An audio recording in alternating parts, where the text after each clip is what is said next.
Hello traders and welcome to the London Forex Broadsheet's daily wrap of the markets for Monday, September 22nd. The euro easily took out the LFB R1 at 1.4590 after the pair saw some strong buying action during the European session. The euro continued strengthening for the fourth consecutive day during the US session to trade near a 3-week high, rising by the most since April of 2001. The market looks to be anticipating the dollar being affected negatively in the short term by increased issuances of government debt in order to fund the Treasury's $700 billion plan. The euro was also boosted after crude futures continued their advance in New York. There was no economic data released from Europe on Monday. The euro climbed on the day as the RSI closed above the neutral 50 line.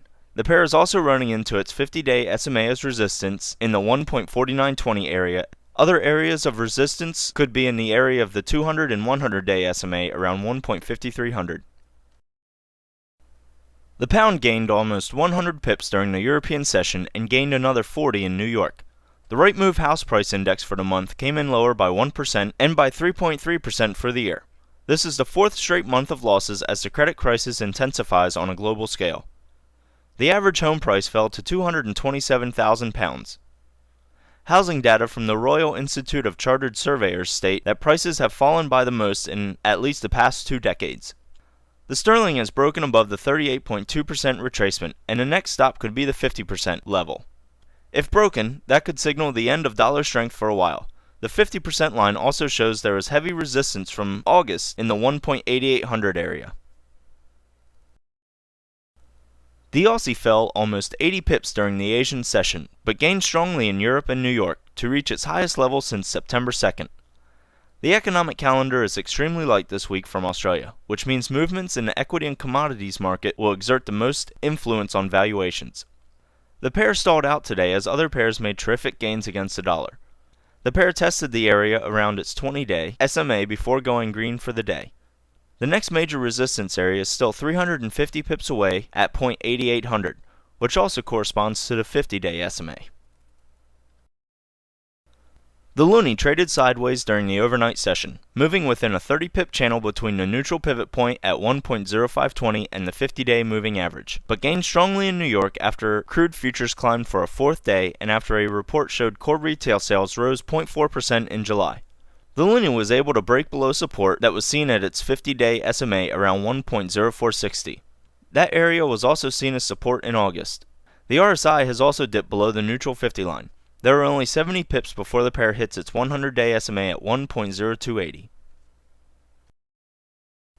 The Swissy fell by the most this year during the European and US sessions as traders continued to anticipate an increase in Treasury yields. Due to its correlation with treasuries, the Swissy is a good gauge for dollar's strength or weakness. The pair has also broken below its 50-day SMA today on its way to 1.0600, which will act as support as seen from April where it acted as resistance. The RSI has also closed below the neutral 50 line, which may draw in more short orders.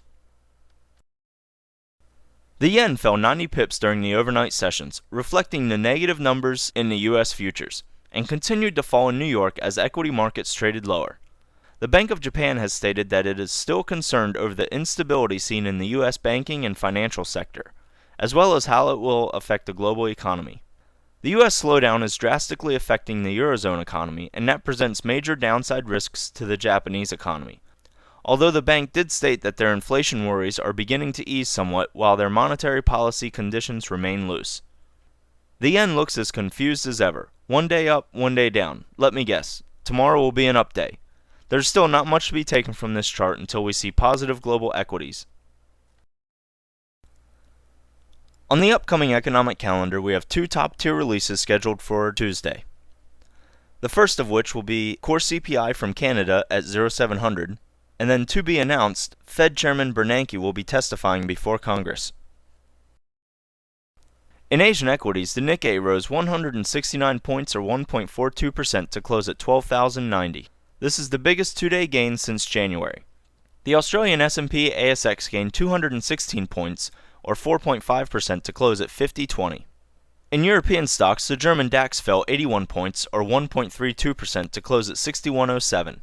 The UK FTSE lost 75 points or 1.41% to close at 5236. On Wall Street, at the close of floor trading on the New York Stock Exchange, the Dow was at 11,014 after falling 373 points or 3.28%. The S&P closed at 1206, down 48 points or 3.83%, while the Nasdaq finished trading at 2178 with a loss of 94 points or 4.17%. Crude oil for October delivery rose $16 or 17% to close at $120 a barrel. The contract increased over $25 a barrel at one point during the day, in what some traders described as a classic squeeze play.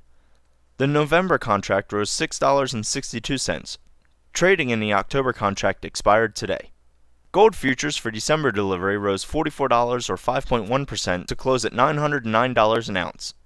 In Treasuries, the yield on 10-year notes rose 0.2 basis points to 3.814%. The 2-year notes yield fell 7.4 basis points to close at 2.099%. Overall, the Treasury's plan to increase debt offerings has apparently turned the market against the greenback, which saw declines against all major currencies on Monday. The Treasury said it will auction a record $34 billion worth of 2-year notes in 2 days and $24 billion in 5-year notes on September 25th. This is the most since February of 2003. This concludes the London Forex Broadsheet's daily wrap of the markets. We appreciate you making us part of your trading day. All contents of the LFB are for informational purposes only and should not be used as a replacement for research by an individual investor, trader, or licensed investment professional. Neither the LFB nor any of its affiliates shall be liable for any errors, omissions, or for any actions taken in response to the information contained herein. We hereby make no representations or warranties regarding the accuracy of any information contained in this broadcast or on our site. Forex market trading involves special risks and may not be suitable for everyone. Each investor or trader should assess their financial situation and risk tolerance before proceeding. Copyright 2007, LFB Services, LLC. All rights reserved.